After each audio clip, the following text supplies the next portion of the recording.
Hi, I'm Brick Connors. This is my backstory to Fighter Pilot Parent, my first book. This book, above all things, is about leadership. It's designed and dedicated to parents who want to create the best leadership environment and be great leaders to their kids while simultaneously developing key attributes and qualities of leadership in their own kids.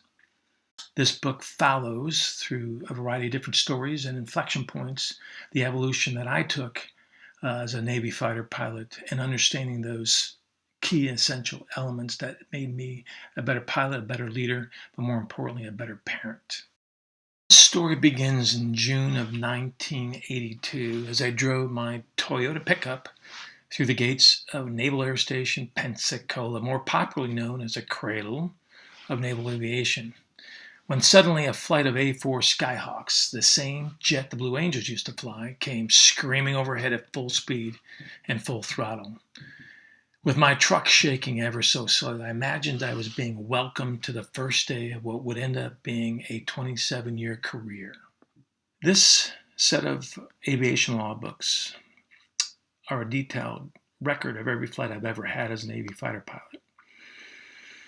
And when I look at these and I hold it in my hand or I read the elements or lines in this book, what it really represents to me is a very comprehensive system that leverages imperfection and failures and mistakes, that allows you to conquer debilitating fear and stress.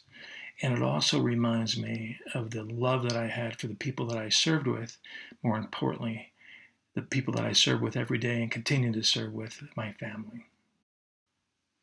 I think ultimately our strongest desire for those that we care most about is to support their journey in such a valuable way that they arrive healthy in mind, body, and spirit, and are a legitimate person of consequence, whether they are fighter pilots or just plain kids. When I arrived at my very first squadron, the Mighty Shrikes, I had the unbelievable good fortune to literally join the very best squadron in the Navy. To my knowledge, that squadron is the only squadron to simultaneously win the Best Squadron Award, the Best Maintenance Award, the Safest Squadron Award, and the Best Attack Squadron Award, all in the same year. This magnificent incubator of leadership and human performance drew stark contrast to what I had learned at the Naval Academy, what I would soon experience from the Top Gun movie crew and actors who filmed aboard my ship, the Enterprise. I'm 70% sure that I had a cameo in the movie, as you can see in this picture. In any case, maybe it was the high risk, the high speed, the low altitude, landing on a ship, or even carrying nuclear weapons, but the premium we placed on leadership and developing others was non-negotiable. And so began my journey as a serious student and then teacher in the unique ways of fighter pilot leadership, tactical performance, and most importantly, fear management. Fast forward several years to 25 November 1999, somewhere off the south coast of Australia. And from the jet in the background, I was humbled and honored to be able to transmit "I have command" as I took over Strike Fighter Squadron 151, also known as the Vigilantes, in an airborne change of command, something pretty cool that we do from time to time. What they don't tell you, though, is that nearly simultaneous to that moment, there would be an overwhelming emotional experience, not unlike when your children are born. The unconditional love and sense of responsibility for the health, welfare, development, and morale of those 250 men and their families was nearly identical. Honestly, whether it was my fighter pilot babies or my squadron, I wanted the absolute best for them.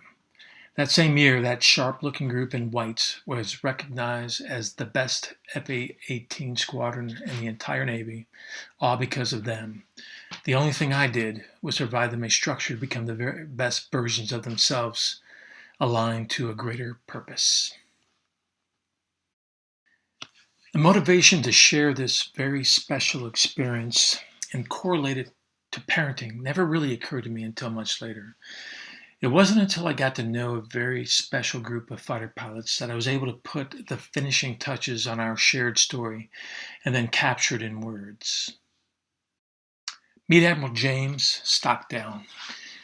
He was a senior-most prisoner of war in Vietnam and received a Medal of Honor for his leadership in captivity. And quite honestly, his actions were instrumental to the survival of hundreds of prisoners of war. He was a legend in naval aviation, and his ship was commissioned right where I live here in Port Hueneme, and also where I was the base commander. I had the unbelievable privilege of helping with this commissioning process, but the coolest thing I got to do was to shepherd the group of Medal of Honor winners and prisoners of war that attended the ceremony. Unbelievable men of honor.